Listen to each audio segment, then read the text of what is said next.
O Diário de Henrik Philipp Falti, Parte 2. Após o triste fim do meu cunhado Titsi, minha irmã Christine, com suas duas filhas, Maria e Filipine, ficou abandonada. Ela dirigiu-se, já que meu padrasto não quis se preocupar com ela, a um muito bom amigo de seu marido de nome Alberto, que, por muito tempo, trabalhara com ele numa olaria em Passo Pesqueira, no caminho para São Leopoldo, para lá buscar os seus pertences.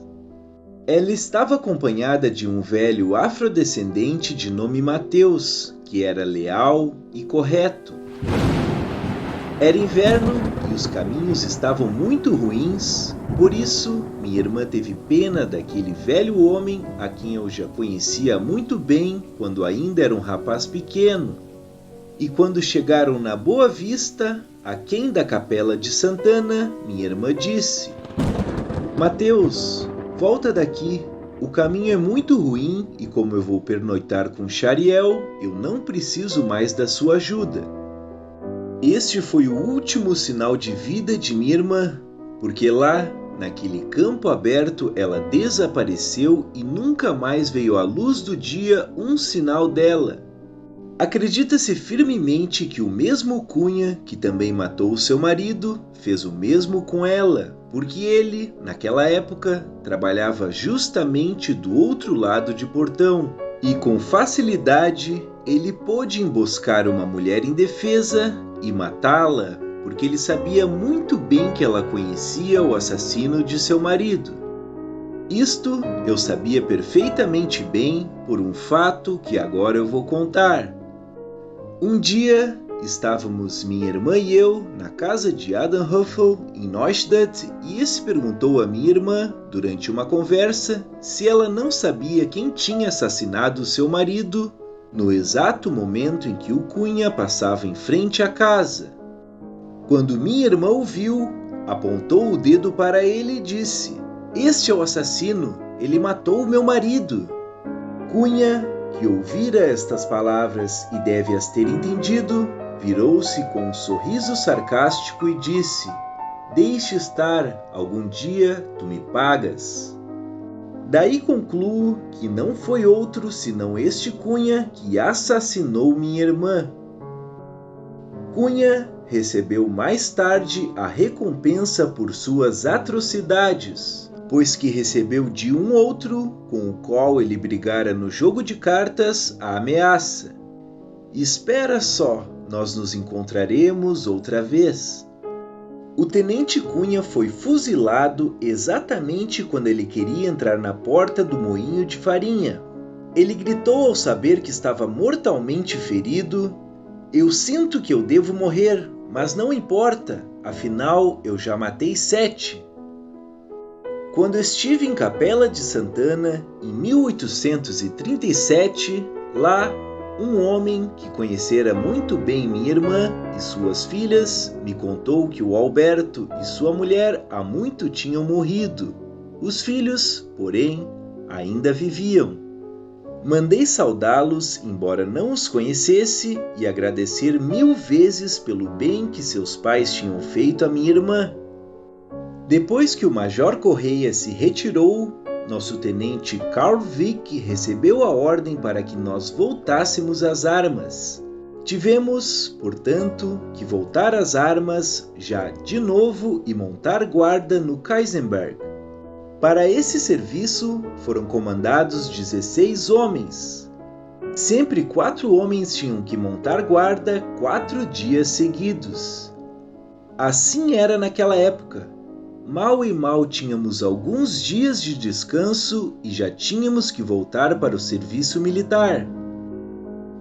Que tanto o comércio quanto a vida eram atrapalhadas, não se pode causar admiração em ninguém.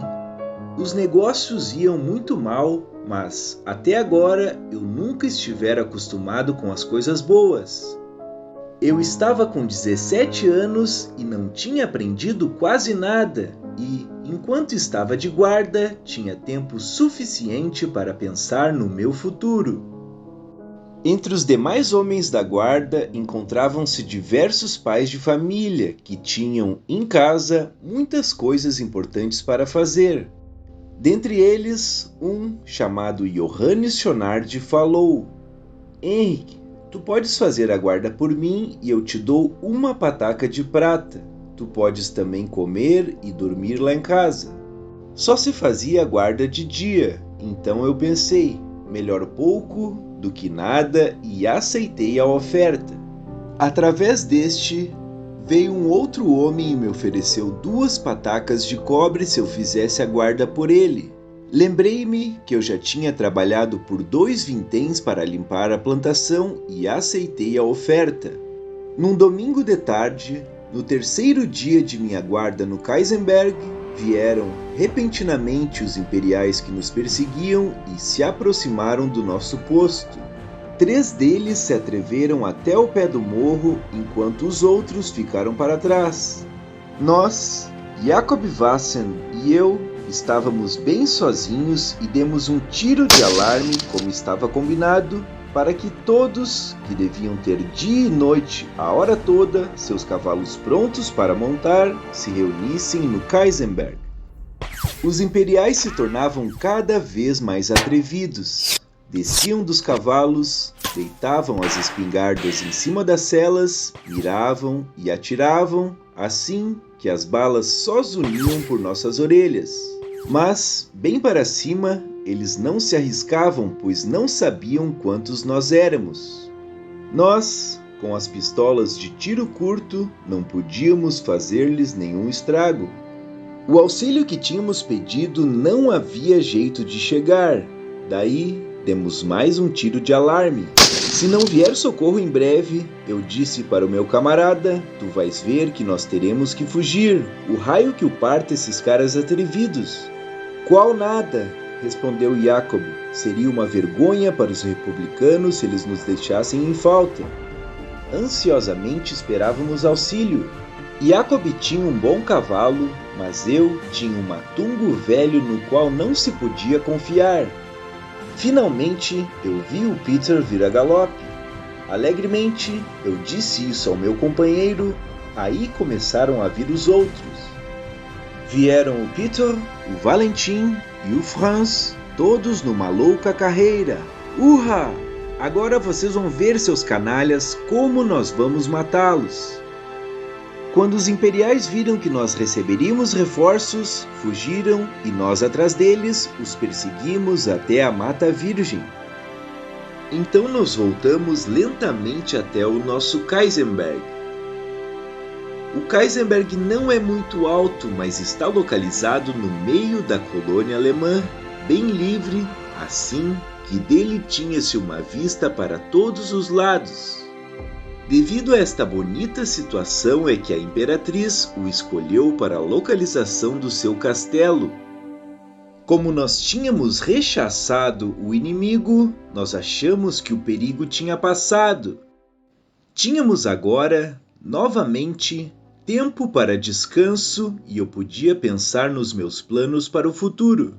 Ler, fazer contas e escrever, eu sabia muito mal. Eu pensei, por que eu vou escolher mais? Eu vou ser sapateiro, aí eu posso ganhar o meu pão na sombra, porque eu me lembrava ainda que por 2 vinténs por dia eu tinha que limpar a roça onde o milho estava bem amarelo de tanto inso.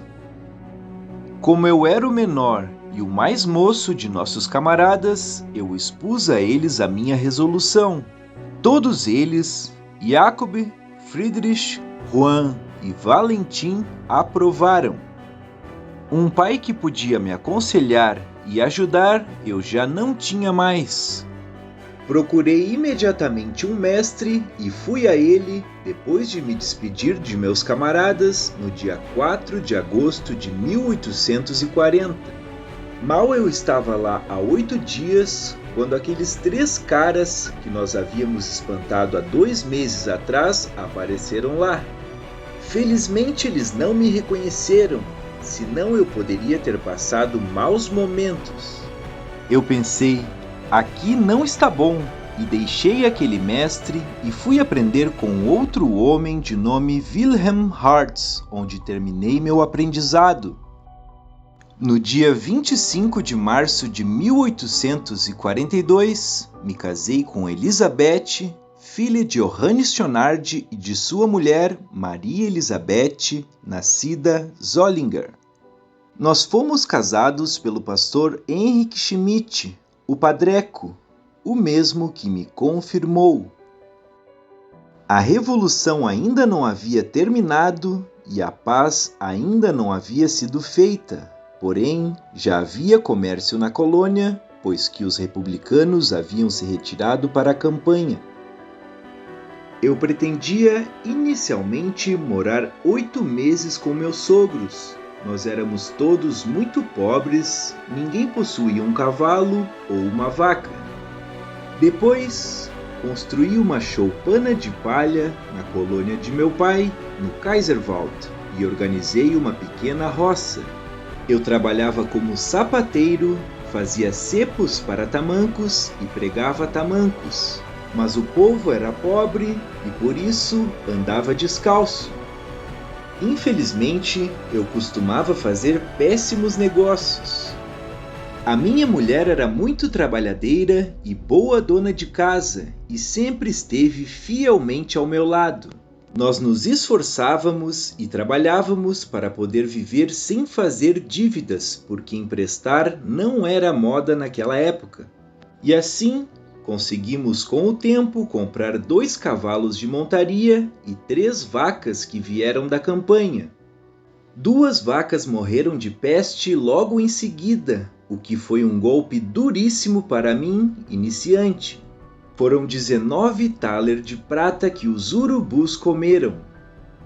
No dia 10 de dezembro de 1844, nasceu-nos um filho que, em seguida, foi batizado com o nome de Henrique Fault. Como os tempos estavam cada vez piores, eu me lembrei de meu irmão, Lawrence, que já há 16 anos morava na campanha. Escrevi-lhe e perguntei se lá poderia fazer bons negócios. Meu irmão respondeu logo que sapateiros podiam se sair muito bem na campanha. Fiquei, por isso, com vontade de ir até lá. A maior dificuldade para mim era como chegar no local da moradia de meu irmão, porque, em primeiro lugar, eu não tinha dinheiro, em segundo lugar, não sabia o caminho e, em terceiro lugar, eu não sabia falar português. Mais tarde, meu irmão mandou um recado verbal por intermédio de um certo Philipp Schneider e me avisou que se eu quisesse ir, que me encontrasse no mês de maio em Rio Pardo. Ele chegaria lá com 5 carretas e poderia me levar com ele. Meu irmão era um homem trabalhador e esforçado, mas era pobre e não progredia por causa de sua mulher. Ele era casado com uma brasileira, uma mulher muito boa, mas as brasileiras não estão acostumadas ao trabalho, assim, a chocolateira, a chaleira e a cuia de erva com açúcar e o chimarrão não paravam o dia inteiro. Nunca faltavam hóspedes na mesa, como é de costume nas casas brasileiras, mas, naturalmente, sem dinheiro. Eu gostaria de viajar até lá e discuti este assunto com minha mulher. Ela achou que, se eu pensava que poderia ganhar alguma coisa lá, eu deveria viajar sozinho e ela ficaria em casa com as crianças.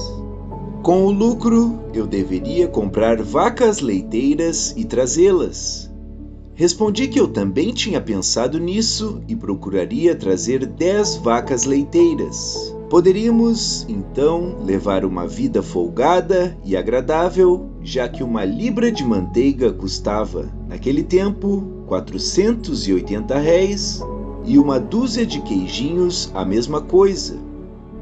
Sem se provar, não se sabe o gosto, e resolvi viajar por água para lá. Eu me informei em São Leopoldo com Matheus Frey se ele não mandaria em breve um lanchão para Rio Pardo. Ele disse que, no fim da próxima semana, um lanchão seria enviado para lá e eu me comprometi a viajar com ele. Pela passagem e pelo frete de minhas ferramentas e um fardo de couro, eu deveria lhe pagar 16 mil réis. Em 13 de maio de 1845, eu me despedi de minha mulher e filhos e fui para São Leopoldo para embarcar. Como faltava para Matheus Frey um marinheiro, ele me disse: Henrique, tu podes ajudar a remar na viagem e não precisa pagar nada. Eu respondi que nunca tinha remado, mas ele disse que isto não importava e que isto eu aprendia. Assim, eu me tornei também marinheiro. Dia 14 de maio zarpamos de São Leopoldo e encostamos no Carioca, onde fizemos café. Depois, nós viajamos mais 1 hora e encostamos o barco, amarramo-lo e deitamos para dormir. De repente, acordou-se Jacob Siffren e ouviu a água borbulhando no barco. Ele acordou imediatamente a todos e gritou: Matheus, todos para fora, o barco tem um furo. Logo, todos entraram em atividade e o buraco foi tampado e a água bombeada para fora do barco. Os sacos debaixo do nosso carregamento, que se compunha de farinha de mandioca, tinham ficado molhados e, por isso, nós tivemos que parar em 3 portos e descarregar, jogar a farinha molhada fora e recarregar. Seguimos viagem e, à noite, encostamos numa enseada, visto que ameaçava um grande temporal no céu. Choveu a noite inteira e o dia seguinte também, assim que as águas do rio Jacuí subiram. Nós tínhamos que remar contra a correnteza e avançamos, por isso, muito devagar. Em triunfo, foi engajado mais um marinheiro. Normalmente, levava-se numa viagem de São Leopoldo para Rio Pardo 8 dias, mas nós levamos 15 dias e com risco de vida, porque o barco era velho e podre. Os alimentos escasseavam, carne, banha e sal não havia mais. De manhã, recebíamos chá com farinha sem açúcar e às 10 horas, e de noite ganhávamos batatas sem banha e sem carne. Fiquei por isso tão fraco que cheguei a desmaiar. Finalmente chegamos a Rio Pardo à noite. Na manhã seguinte, informei-me sobre meu irmão que, devido à enchente, não chegara ainda. Assim, eu estava sozinho na grande cidade. Ao meio-dia, apareceu no barco um sapateiro fabricante de tamancos de nome Henrique Trauze e me perguntou se eu não queria trabalhar com ele e me ofereceu para pregar um par de tamancos 40 réis, mais alimentação, moradia e roupa. Eu pensei comigo: tu tens que pregar muitos pares de tamanco até conseguir dinheiro suficiente para uma vaca leiteira. Contudo, aceitei o emprego porque meu irmão poderia levar ainda 8, talvez 14 dias para chegar devido à enchente. Porém, com a condição de que, quando meu irmão chegasse, eu iria embora com ele. Todo dia eu ia 3 vezes até a ponte para me informar com os viajantes que vinham da campanha sobre meu irmão. Ele chegou depois de 8 dias e fez suas compras na cidade. Comprei para mim um cavalo por 16 mil réis. Os arreios eu tinha trazido comigo. Nós saímos juntos a cavalo e chegamos até Cruz Alta 5 horas depois e lá pernoitamos na casa de um fabricante de carretas de nome João Batista, um conhecido de meu irmão. Começou a chover torrencialmente assim que todos os riachos e rios subiram e inundaram as margens. Era junho de 1845 e foi uma das maiores enchentes jamais havidas. A água passava por cima do corrimão da ponte de Rio Pardo, de modo que nós não podíamos ir adiante e tivemos que ficar esperando. Nesse ínterim, apresentou-se o verdadeiro proprietário de meu cavalo, que tinha sido roubado e eu comprara dos ladrões e que agora me foi tirado sem mais nem menos. Isto foi novamente um grande prejuízo para mim, porque dinheiro eu não tinha mais e os cavalos, naquela ocasião, logo após o término da Revolução, eram muito raros. Sem cavalo, eu tive que ir a pé com meu irmão no 17º dia. Tanto tempo tivemos que ficar parados, já que saímos no dia 26 de junho de Cruz Alta. A viagem foi através de Votucaraí, São Lourenço, Santa Bárbara, São Cepé, até que, enfim, chegamos a São João dos Palmos, onde morava meu irmão. Sua casa lá era como eram todas as casas de gente pobre da campanha. Eu me sentia feliz por ter chegado ao fim da viagem no dia 27 de julho de 1845, porque, durante a viagem, eu tivera que suportar muita coisa. Eu vi logo que não seria tão fácil de ganhar o suficiente para comprar as 10 vacas leiteiras e que, também, na campanha, as pombas fritas não vinham voando para a boca da gente. Eu comecei a trabalhar e os preços não eram ruins, pois que um par de botas de meio cano de vácuo ou veado eles pagavam de 10 a 12 mil réis. Botinas não estavam na moda e chinelos custavam 3 mil réis o par, para mulheres 2 mil e para crianças 500 réis e tamancos para homens 1.000 réis. Assim, eu poderia ter feito bons negócios se a mania de vender fiado não estivesse tão na moda e se não existissem tantos velhacos lá. Principalmente, deve-se ter cuidado com muitos alemães que perambulavam pela campanha. Esses são os piores. Meu couro estava quase terminando porque eu não pudera levar muito e lá o couro era muito raro. Eu precisava, pois, ir para casa e me suprir novamente de couro. Na viagem de volta, eu corri perigo de vida 3 vezes ao atravessar rios alagados desconhecidos por mim. No dia 10 de novembro, cheguei de novo em São João dos Palmos e comecei outra vez a trabalhar com ânimo novo. Meu irmão, logo após, fez uma viagem a São Borja e eu tinha que fazer em sua casa muitos trabalhos que não me competiam. Meu irmão não tinha terra própria e morava nas terras de um estanceiro. Este conhecia muito bem a situação e gostava de todos que trabalhavam com afinco. Ele ofereceu-me 2 quartos junto ao moinho movido à força de boi e também alimentação em sua casa. Eu aceitei sua oferta com alegria, porque o homem me tratava muito bem e com muita decência. Quando eu tinha trabalhado de novo todo o meu couro, pensei em ir para casa. Do plano de comprar vacas leiteiras eu desisti e comprei de diversos senhores 15 éguas, 5 cavalos e um garanhão para em casa começar uma criação de cavalos. Para que não me recriminassem de fazer criação de cavalos em propriedade alheia, eu comprei a parte de meu irmão na colônia paterna por 100 thaler de prata. Eu quis, então, reunir as éguas, mas não foi possível, porque essas éguas não se deixam pegar assim no mais, de modo que eu só consegui reunir 9 éguas e 3 cavalos.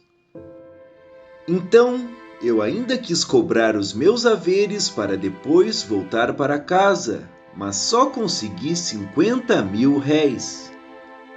De um que me devia 150 mil réis, tive que aceitar como pagamento um par de esporas no valor de 100 mil réis, assim que só deste eu perdi 50 mil réis. Além disso, eu ainda tinha 200 mil réis em outras mãos que eu tinha que considerar como perdidos. Ao menos eu tinha aprendido a falar português e no contato com pessoas eu tinha ficado mais inteligente, mais cuidadoso e mais experiente, mas agora eu tinha que voltar para casa. Que ficasse para trás ou perdido o que quisesse. Na viagem de volta eu passei novamente por maus pedaços. Choveu muito e ao atravessar em Santa Bárbara eu perdi 3 das minhas melhores éguas e 2 ficaram tão cansadas que eu tive que deixar para trás por qualquer preço. Dia 22 de novembro de 1846, cheguei finalmente em casa só com 4 éguas e 3 cavalos. Eu cerquei minha plantação e derrubei mais um pedaço de mato e plantei milho e mandioca. Depois, eu comprei em Capela de Santana algumas vacas leiteiras, trabalhava como sapateiro, fazia tamancos e trabalhava na roça. Todavia, este último trabalho, o da roça, não pude mais suportar. Por isso, comprei em sociedade com Georg Valauer, de um tal de Philipp Grun, 24 celas lavradas a 19 mil réis cada uma, e com isto saímos em viagem em 28 de janeiro de 1848 para cima da serra para lá vendê-las. Tomamos nosso caminho por Taquara do Novo Mundo, de onde nós saímos de manhã com 4 cavalos carregados. O caminho de Taquara para a serra, naquela época, era muito ruim e não havia moradores no caminho como agora. Depois de nossa partida, começou a chover torrencialmente e apesar de termos caminhado valentemente, não conseguimos sair do mato de noite e fomos obrigados a pernoitar no mato. Então, desencilhamos os cavalos e amarramos numa árvore. Imaginem só a nossa situação, cansados, molhados e respingados de barro até a alma, esfomeados, pois não tínhamos conosco nada para comer e também não podíamos fazer fogo por causa da chuva. Pasto para nossos cavalos também não tínhamos e não podíamos deixá-los soltos nesta selva por causa das onças. No dia seguinte, marchamos até o campo onde deixamos os nossos cavalos pastarem. Começou novamente a chover e o frio vento sul quase nos congelou. Nós seguimos adiante e marchamos até a casa de um homem de nome José Velho. Lá, nós fizemos fogo e secamos nossas roupas, descansamos mais um dia e começamos a vender nossas celas. Fomos obrigados a trocá-las por cavalos, pois o dinheiro havia muito pouco na serra. Viajamos para Vacaria até Vila Velha e, lá, novamente de volta, cruzamos da direita para a esquerda até que tínhamos vendido todas as nossas celas. Então nos pusemos no caminho de volta para casa. Na casa de um tal de Antônio Sant Pereira, no Pinheirinho, queríamos descansar um dia e pegar as bagagens que tínhamos deixado lá há um tempo atrás. Um dia de descanso transformou-se em 14 dias porque começou a chover tão forte que o Rio das Antas encheu tanto que não dava passagem. Este Rio das Antas é tão violento que com água à altura de 3 pés só se pode atravessar com perigo de vida. Nessa viagem pela serra nós padecemos muito. Os serranos, naquela época, eram ainda muito pobres e não podiam oferecer nada mais que leite, queijo ou milho cozido como alimentação. Carne não havia. Feliz fiquei eu quando, após uma viagem de 7 semanas com nossos cavalos, chegamos novamente em casa. Neste ínterim, havia chegado muitos cavalos da campanha, assim que o preço dos mesmos baixara muito. Por isso, fui obrigado a vender os cavalos com prejuízo para poder pagar as selas que havia comprado a crédito. O resultado desta venda não dava para pagar a dívida e as éguas que eu trouxera no ano anterior da campanha tinham morrido. Assim, eu só tinha azar em todos os lados e com todas as minhas viagens e dificuldades não havia ganho quase nada. Tomei por isto a resolução de não sair mais de casa para viajar e disse isto à minha mulher. Queira Deus que seja assim, disse ela, e eu lhe respondi. Sim, tu já vais ver, eu agora mesmo vou fazer uma plantação de mandioca. Mas também nisto eu tive azar, porque quando eu estava pronto para mandar fazer farinha, o preço do saco caiu de 4.000 réis para 800 réis. Com o gado eu também tinha azar. Se eu comprava 3 animais num ano, era certo que no ano seguinte morriam 2. Logo depois estourou a Guerra do Prata, também conhecida como a Guerra contra Oribe e Rosas, e o governo mandou fazer na colônia os fornecimentos necessários para os militares, como lanças, arreios, selas, sapatos e botas. Agora, eu disse para minha mulher, agora vai ficar melhor, e de fato ficou melhor. Eu trabalhava na sapataria e minha mulher me ajudava. Nós ganhávamos 2.000 réis ou até mais por dia. Tinha eu juntado uma certa quantia, comprava uma vaca leiteira, mas esta morria logo em seguida por causa do campo ruim que eu tinha e assim eu só alimentava os urubus. Pela vida irregular que eu havia levado no tempo da Revolução e posteriormente eu tinha arruinado de tal maneira minha saúde que minha mulher temia que eu morresse em breve. Se isto acontecesse, ela teria dificuldades em se manter neste campo ruim que eu tinha. Comprei, por isto, na Picada Hearts, uma colônia de mato por 300.000 réis e preparei uma roça. Mas, como lá não poderia ganhar nada com minha profissão, eu declarei para minha mulher que lá não iria construir nada para morar. Eu já tinha ficado doente de derrubar mata e não podia, devido ao meu corpo adoentado, sustentar-me com o trabalho de plantação. Eu gostaria de ir para um lugar onde tivesse terra boa e onde eu pudesse trabalhar na sapataria. Aí eu me lembrei do Novo Mundo.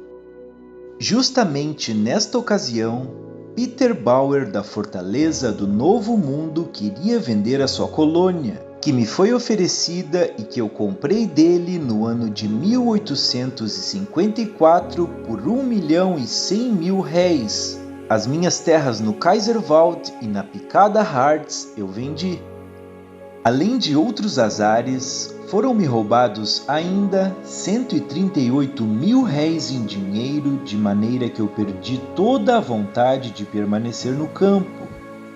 Nós nos mudamos no dia 6 de outubro de 1856 para o Novo Mundo e levamos um peão, Peter Agustin, junto. Nós já tínhamos naquela época 6 filhos, 4 rapazes e 2 meninas. Um rapaz tinha morrido, o filho mais velho tinha 11 anos e a filha mais moça 16 meses. Fortaleza não tinha, então, muito boa fama. Diziam sempre que a terra não prestava.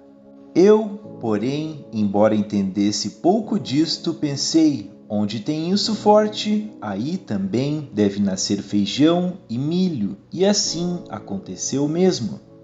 A terra aqui é boa, naturalmente precisa-se trabalhar bem para deixá-la sempre limpa.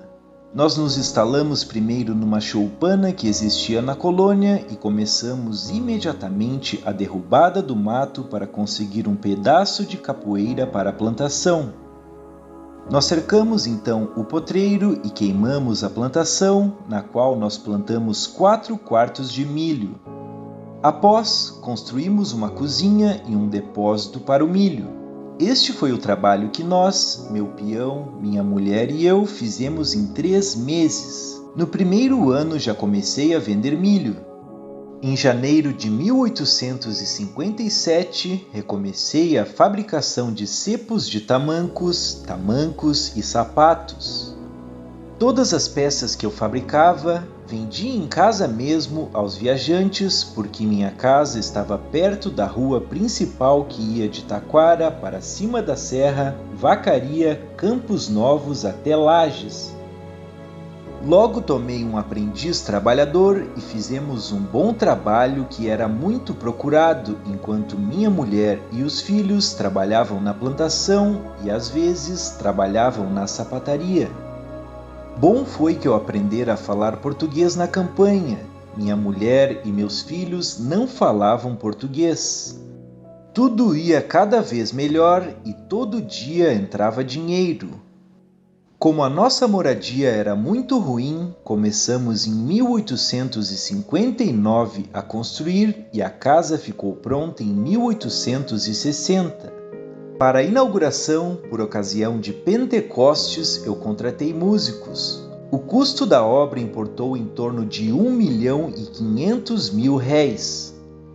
Ao lado da sapataria e da fábrica de tamancos, eu comecei também com uma pequena venda, porque sempre eu podia vender alguma coisa quando se tinha alguma coisa para vender. Vejam, meus filhos, quanto eu já havia ganho em 3 anos com trabalho incessante e persistente. Meus filhos tinham que ajudar trabalhando com muita vontade. O meu filho mais velho, Henrique, que não tinha vontade de ser sapateiro, eu mandei para Taquara para aprender a profissão de ferreiro com Condoffa. O segundo filho, George, e o terceiro filho, Johan, aprenderam a fazer sapatos comigo. Em Fortaleza nasceram-nos mais 7 filhos. Em frente a uma de minhas terras localizava-se 1/4 da colônia de Gottfried Iberts, a qual comprei por R$475.000. Posteriormente, eu comprei uma colônia de F.W. Pullman por R$1.200.000, contígua às minhas terras, e 1 ano mais tarde, uma colônia vizinha de Carl Hurt, também por R$1.200.000. Neste ínterim, estourou a guerra com o Paraguai e o meu filho mais velho, Henrique, teve que ir para a guerra enfrentar o inimigo. Ele voltou com vida, mas como um aleijado. Ele tinha perdido a perna direita. Eu continuei a trabalhar com afinco na minha profissão, porém somente com um aprendiz, e ensinei ainda 2 de meus filhos, Friedrich e Philipp, assim como diversos aprendizes estranhos, a arte da sapataria. Com a venda fiado para cima da serra, Vacaria e Lages, eu perdi muito dinheiro e tomei o propósito de, mesmo fazendo menos negócios, vender somente a dinheiro e emprestar dinheiro a juros de 6%. Também aí eu tive grande prejuízo, pois um compadre meu, de nome Friedrich Gutte, queria comprar uma casa e um pedaço de terra, e como ele não tinha dinheiro para isto, pediu-me emprestado R$2.800.000. Eu lhe emprestei este dinheiro em 30 de junho de 1870 a juros de 6%, com o que ele comprou uma casa e uma terra e estabeleceu-se com um negócio. Passados 5 anos, Gütke faliu e morreu. Já se passaram 14 anos e eu não recebi nem juros nem o capital de volta. A situação aqui não aconselha a aumentar o negócio e eu procurei aplicar as minhas economias na compra de terra para que meus filhos tivessem uma propriedade com a qual pudessem se manter. Comprei ainda mais uma colônia de José Martim Pires por 3 milhões de réis. Depois, em companhia de minha mulher, fiz várias viagens de passeio para cima da serra, São Leopoldo, Porto Alegre e São João de Montenegro para me distrair e esquecer o aborrecimento pelos prejuízos havidos. Até então, 6 de meus filhos já estavam casados. Mais tarde, comprei de Friedrich Wilk mais 4 colônias muito boas no Rio da Ilha ao preço de 5 contos de réis todas. Nossa casa de moradia era um pouco pequena para nossa família e eu disse para minha mulher: nós vamos fazer um aumento da nossa casa, de tijolo com 3 quartos e acrescentar um porão. Esta vai ser nossa casa de moradia quando nossos filhos tiverem saído do colégio. O plano começou a ser executado em 1877 e em 1878 a casa ficou pronta. Agora, tudo ia como desejávamos. Dinheiro ganhava-se diariamente, os filhos estavam com saúde e felizes, só a saúde de minha mulher deixava a desejar. Já durante a construção da casa, ela estivera adoentada, sentia-se às vezes melhor, às vezes pior. No começo, ela não sentia nenhuma dor, até que em junho de 1880 começou uma tosse seca, assim que, seguido, ela tinha que passar noites inteiras sentadas na cama, tossindo. 3 dias antes de sua morte, surgiu ainda uma hidropsia e em 12 de outubro de 1880 o seu sofrimento teve um fim. Ela permaneceu lúcida até o último momento. Assim, eu perdi minha cara e fiel companheira de vida, que durante todos os dias de minha vida esteve a meu lado e que repartiu comigo alegrias e tristezas, dias difíceis e bons.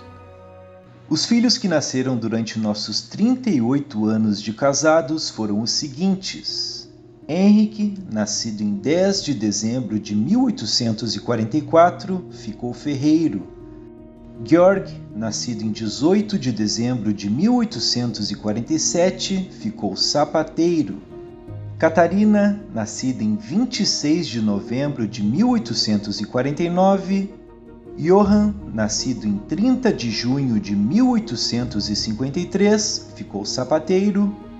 Paulina, nascida em 14 de junho de 1855, Friedrich, nascido em 24 de junho de 1857, ficou sapateiro, Johann Ignaz, nascido em 15 de junho de 1859, ficou fabricante de celas e curtidor de couro, Philipp, nascido em 6 de junho de 1861, ficou sapateiro.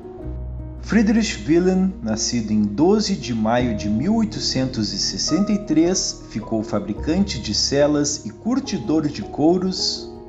Francisco, nascido em 6 de abril de 1865, ficou alfaiate. August, nascido em 16 de agosto de 1867, ficou marceneiro, e Michael, nascido em 21 de dezembro de 1871, ficou fabricante de celas e curtidor de couro. Os 8 primeiros, por ocasião da morte de minha mulher, já estavam casados, com exceção de Friedrich e Philipp, que estavam noivos. Os mais moços ainda frequentavam a escola. No ano de 1881, comprei mais um quarto de colônia de meu vizinho, Ludwig Ruff, por 625 mil réis. Quando eu deito e faço um olhar retrospectivo na minha vida, eu penso que cumpri com o meu dever para com meus filhos plenamente. Nunca poupei trabalho e esforço para chegar a ser um verdadeiro pai para os meus filhos. Lembrem que no ano de 1832 eu só ganhava 2 vinténs por dia e pela morte de minha mulher eu tinha uma fortuna de cerca de 3 contos de réis, conforme demonstrou o inventário, que eu por certo não poderia ter ganho sem trabalhar.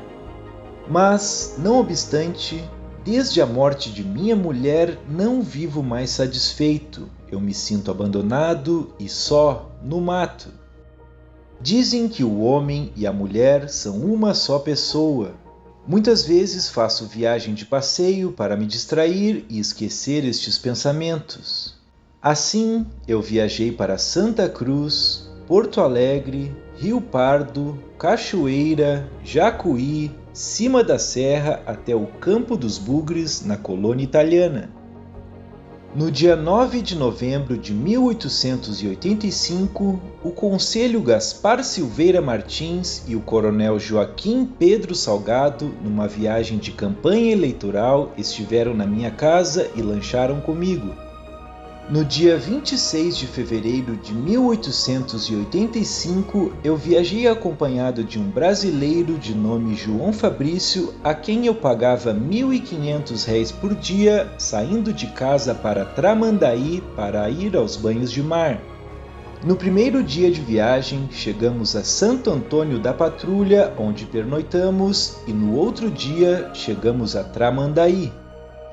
Lá, eu tomava diversos banhos de mar por dia, mas não senti nenhuma melhora no meu estado de saúde, motivo pelo qual, passados 8 dias, iniciei a viagem de volta para casa, onde cheguei feliz.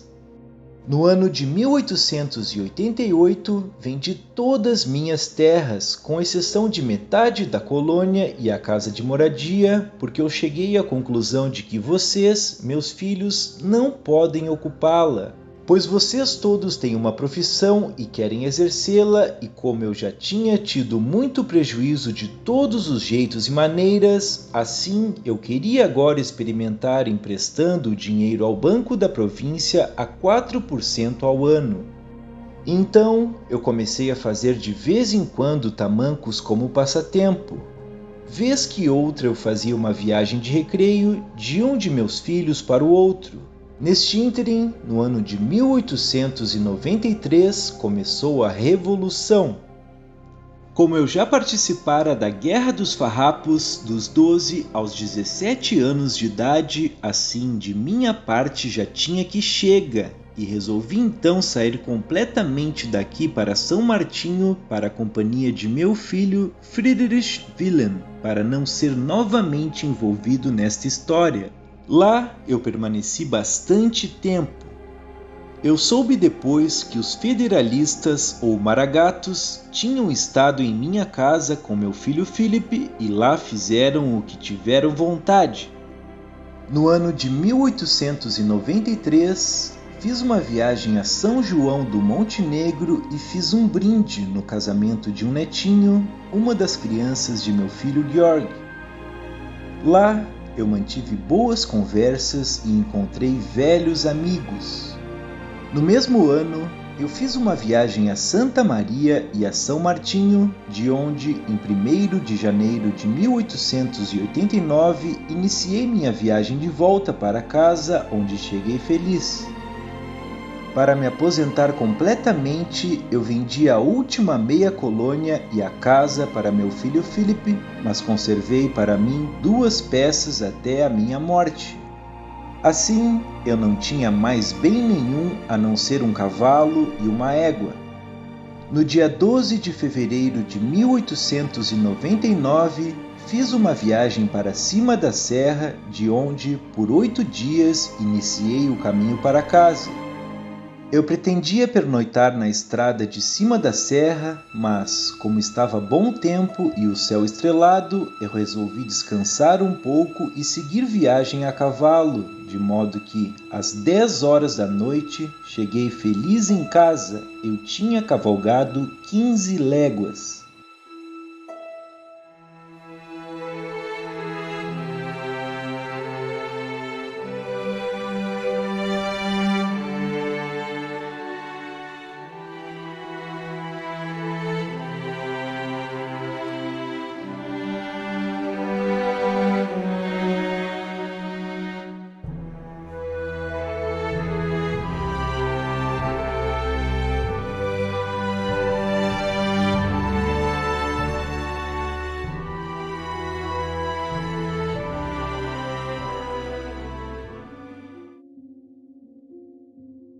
Após o falecimento de Henrique Philippe Fault, algum filho fez as seguintes anotações. Alguns dias mais tarde, no dia 23 de fevereiro, Henrique Philippe Fault viajou para a casa de seu filho Auguste em Pesqueiro para ajudar na casa, porque seu filho tinha ido a cavalo para os banhos de mar. Lá, na ausência do filho, que não o encontraria mais com vida, faleceu repentinamente de ataque cardíaco. Henrique Philippe Fault faleceu em 1º de março de 1899.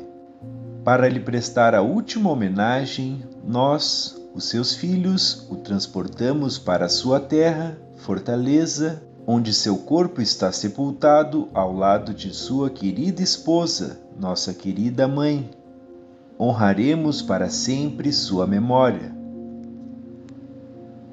Henrique Fault, o filho mais velho, foi 2 vezes casado, a primeira com Elizabeth, nascida Hirt, que logo faleceu deixando 2 filhos e uma filha.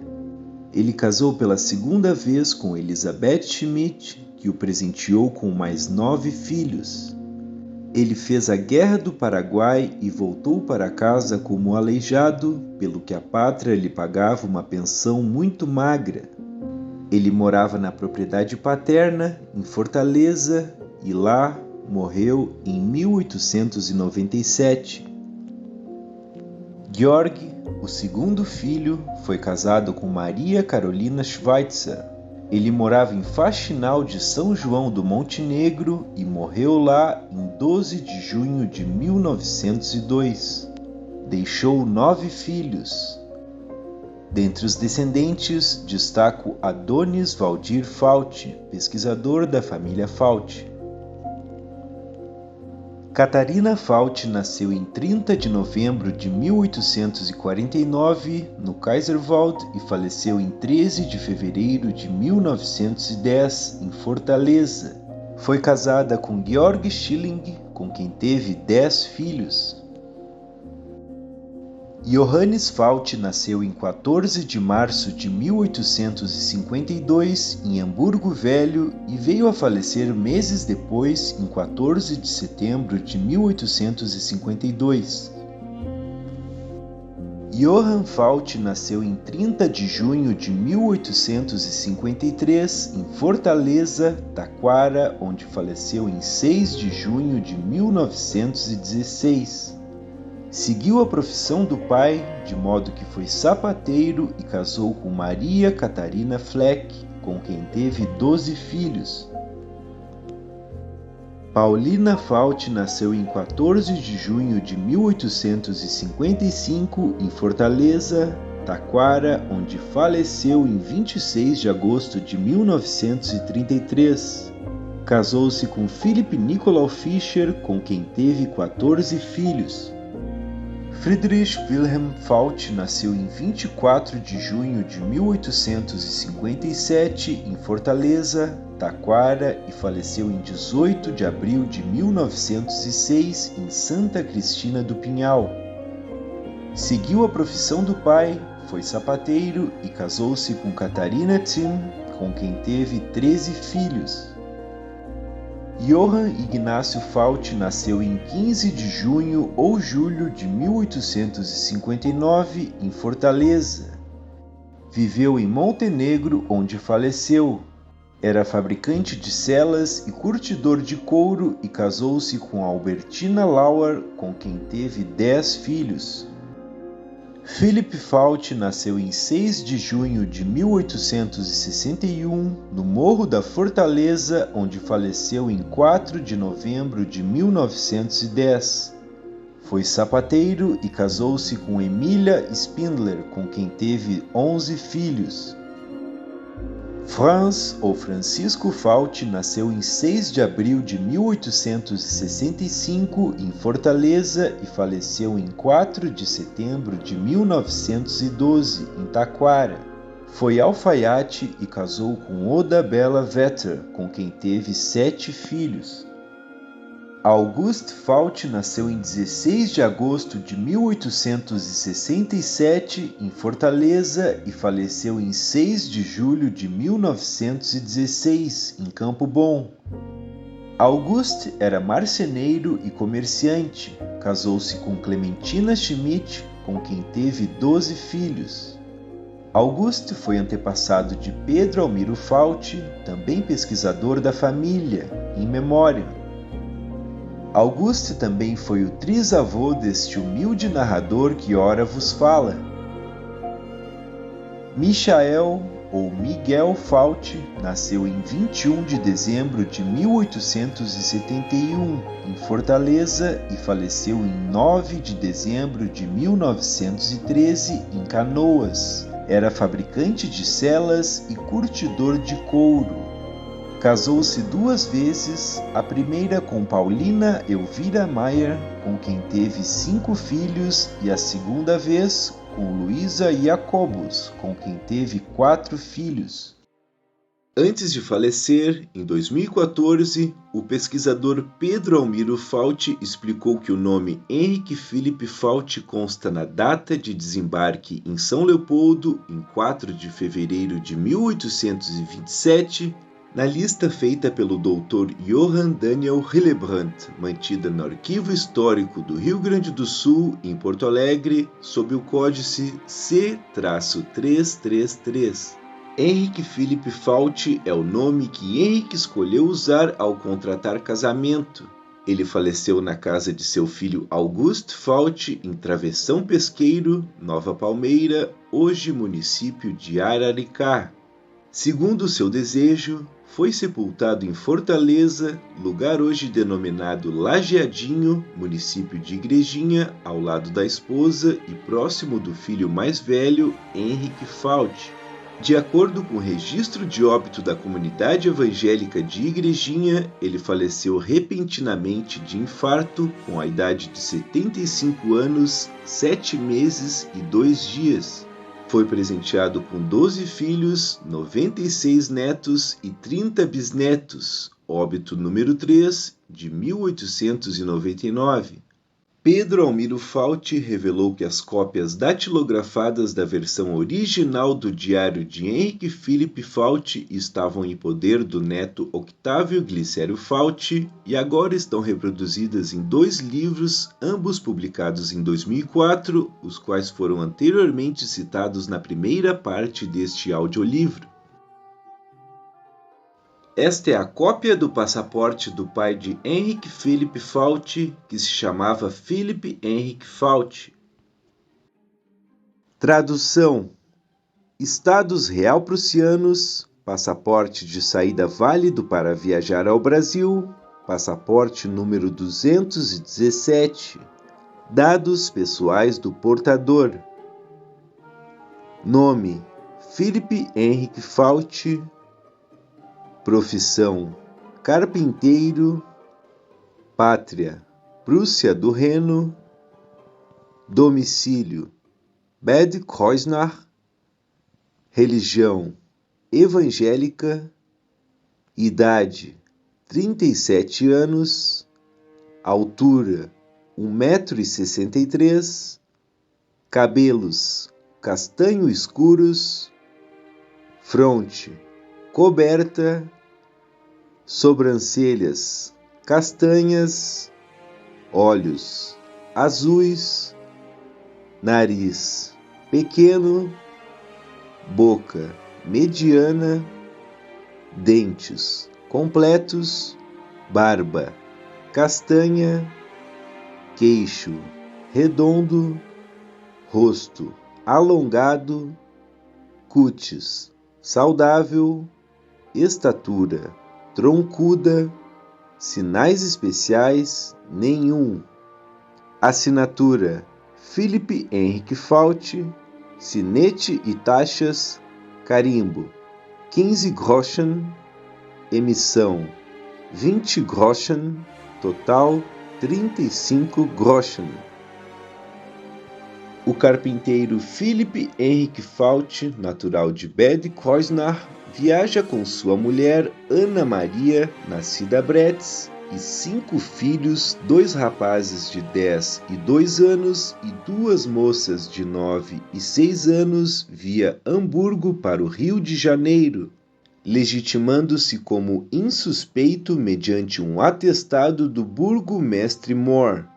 Este passaporte, válido por 1 ano e lhe dado para essa viagem, sendo todas as autoridades civis e militares solicitadas para que deem ao mencionado Philipp Henrik Falti e, aos que o acompanham, livre passagem e, se necessário, proteção e auxílio. O presente passaporte, porém, deve ser visado e apresentado não só às autoridades policiais da fronteira, mas de todo lugar, cidade ou campo onde o portador fica mais de 24 horas. Emitido em Coblença, em 19 de agosto de 1825, Governo Real Prussiano, Seção 1, assinado por John Hustermann e assinado por Hess, por ordem do Real Governo. Observação: o passaporte apresenta uma rasura, modificando o número de filhos de 4 para 5, a fim de incluir Maria Leopoldina, certamente nascida depois da data do passaporte, sem aliás alterar no texto o número de moças de 2 para 3, como corresponderia. E este é o documento original do relato resumido da vida de Henrik Philipp Falti, escrito por ele mesmo, em alemão, resumido em uma folha frente e verso, e que hoje pertence ao descendente André Antônio Falti.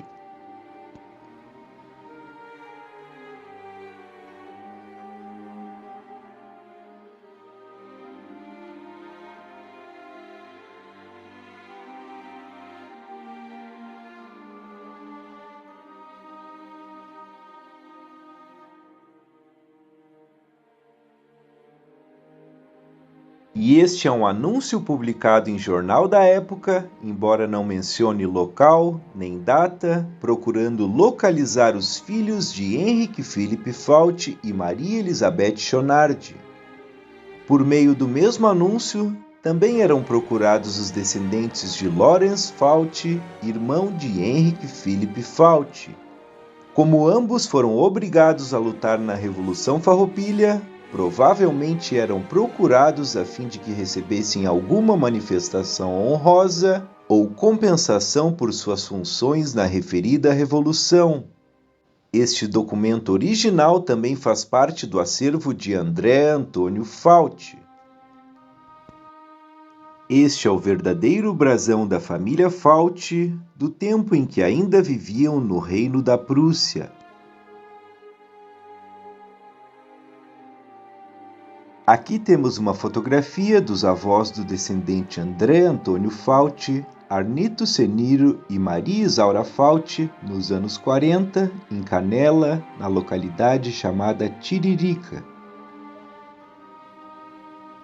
Este é o bisavô do descendente André Antônio Falti, Jacob Ignácio Falti, em 1917, aos 18 anos de idade.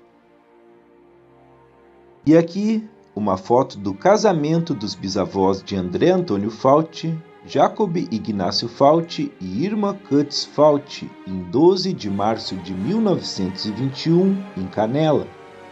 E aqui temos os bisavós de André Antônio Falti, Jacob e Irma Falti, já com uma certa idade, e com a prima de André, Cláudia Falti Portulã, no final dos anos 70, em Canela, Rio Grande do Sul. Neste retrato, temos um dos filhos de Henrik Philipp Falti. Trata-se de Philipp ou Felipe Falti, nascido em 6 de junho de 1861, em Fortaleza, Taquara, ao lado de sua esposa, Emilie Spindler, filha de Johann Nikolaus Spindler.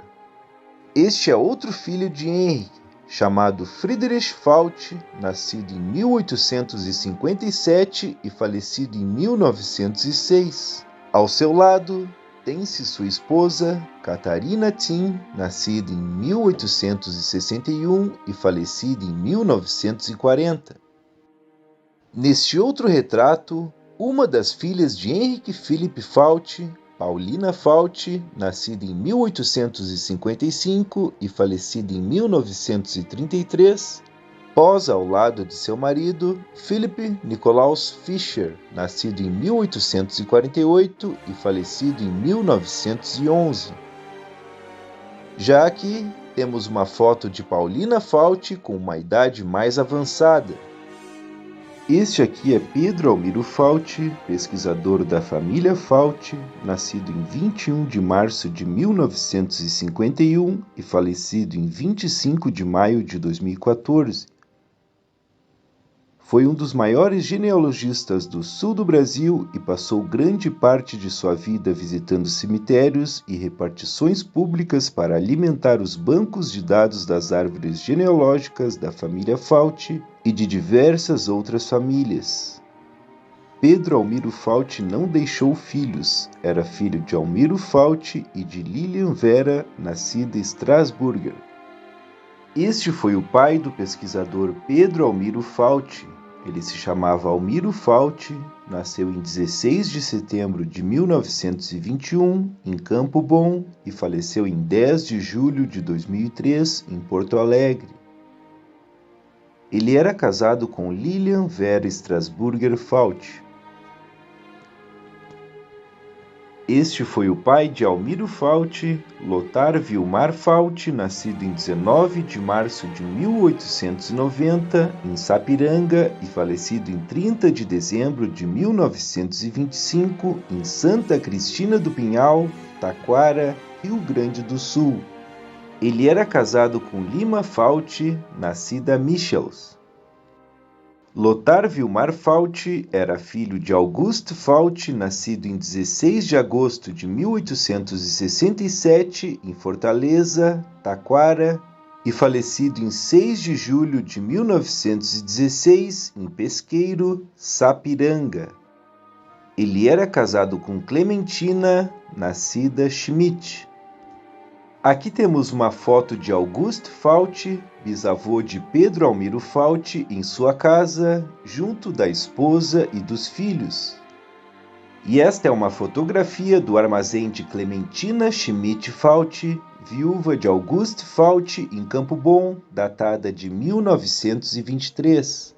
Auguste Fauci era filho de Henrique Philipp Fauci, que nasceu em 29 de julho de 1823 em Bad Kreuznach, Reno-Palatinado, e faleceu em 1º de março de 1899 em Travessão Pesqueiro, Araricá, Rio Grande do Sul. Ele era casado com Elizabeth Schonardi. Foi ele o valente homem que escreveu o diário Hora Divulgado. Não há nenhuma fotografia dele, nem de seus ancestrais.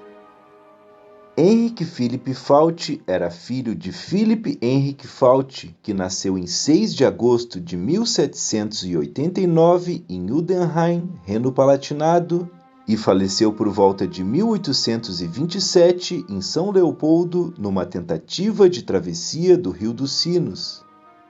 Ele era casado com Ana Maria Fauci, nascida Bretz.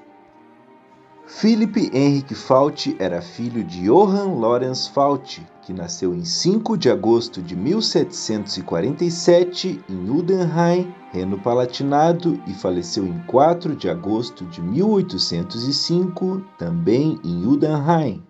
Ele era casado com Christine Bárbara Fauci, nascida Lenz.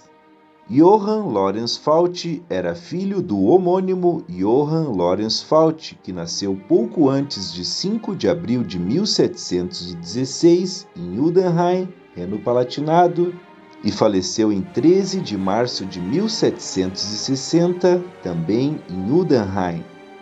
Ele era casado com Maria Apolônia Fauci, nascida Schirmann. Johann Lorenz Fauci, o pai, era filho de Hans Peter Fauci, que nasceu em 1676 em Udenheim, Reno-Palatinado, e faleceu em 1732, também em Udenheim. Ele era casado com Maria Margareta Fauci, nascida Zainf. Hans Peter Falty era filho de Hans Lorenz Falty, que nasceu em 1649 em Eppsheim, no Reno Palatinado, e faleceu em 4 de dezembro de 1706, também em Eppsheim. Ele era casado com Apollonia Lemmertz. Hans Lorenz Falty era filho de Georg Falty, que nasceu em 1620 em Eppsheim, Reno Palatinado, e faleceu em 1691, também em Eppsheim. Ele era casado com Elisabetta Schollen, nascida em 18 de maio de 1627 em Meisenheim, Bad Kreuznach, Reno Palatinado. Dedico este trabalho a todos os imigrantes de todas as etnias que abandonaram suas pátrias e pagaram um alto preço ao desbravar o desconhecido. Faço também um agradecimento especial ao meu tataravô Henrique Philipp Falty, ao meu avô Almiro Falty e ao meu tio Pedro Almiro Falty, todos falecidos. Até hoje, junho de 2024, nenhuma rua, nenhuma praça, nenhuma avenida leva o nome de Henrique Philipp Falty, o que é muito triste para um homem tão valente que foi obrigado a lutar sem armas dos 12 aos 17 anos de idade na Revolução Farroupilha.